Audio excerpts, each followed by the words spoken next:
আপনার কাছে একটা আয়না হবে? হ্যাঁ, আয়না হবে।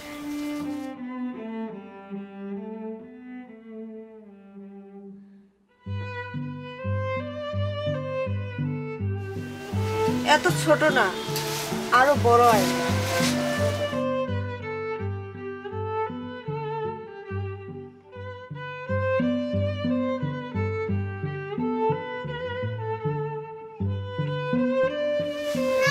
আমার আরো বড় আয়না লাগবে।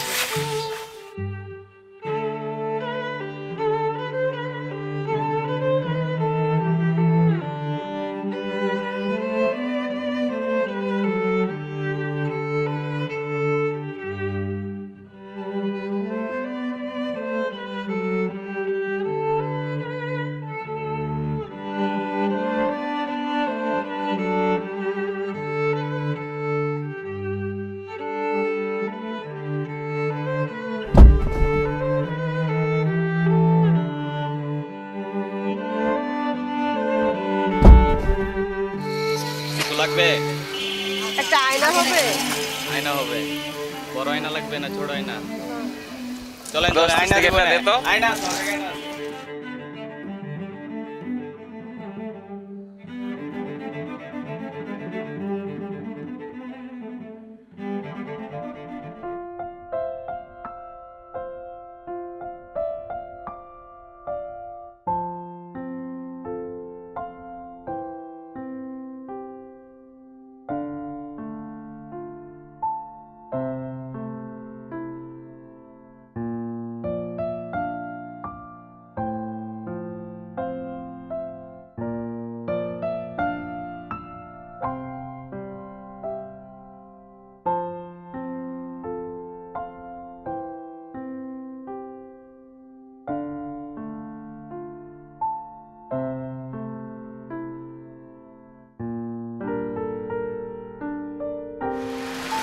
আপু, তোমার কাছে একটা আয়না হবে? আয়না? হ্যাঁ।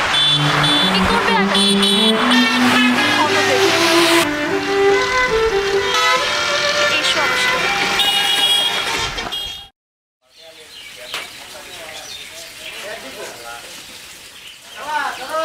এই নাও।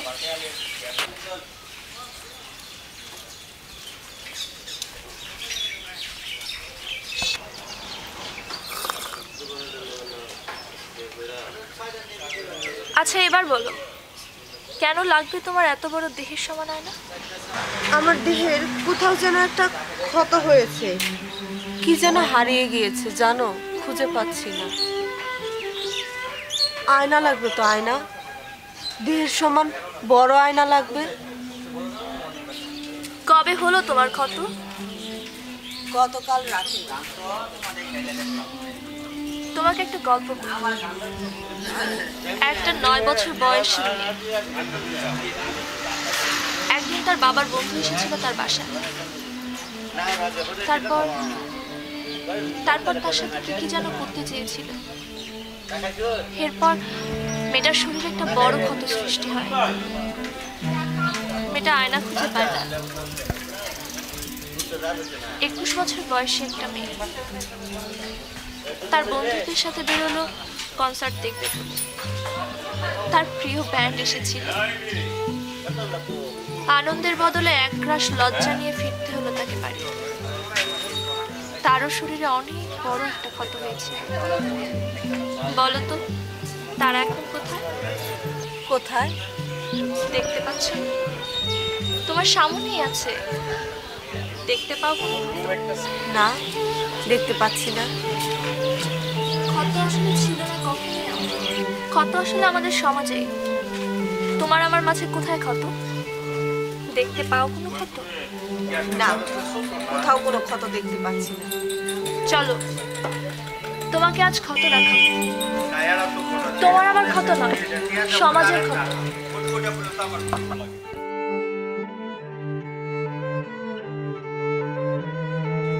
কি পেয়েছো? তোমার সারা দেহ দেখা যায় এমন আয়না, যে আয়নায় তোমার আমার ক্ষত নয়, পুরো সমাজের ক্ষত দেখা যায়।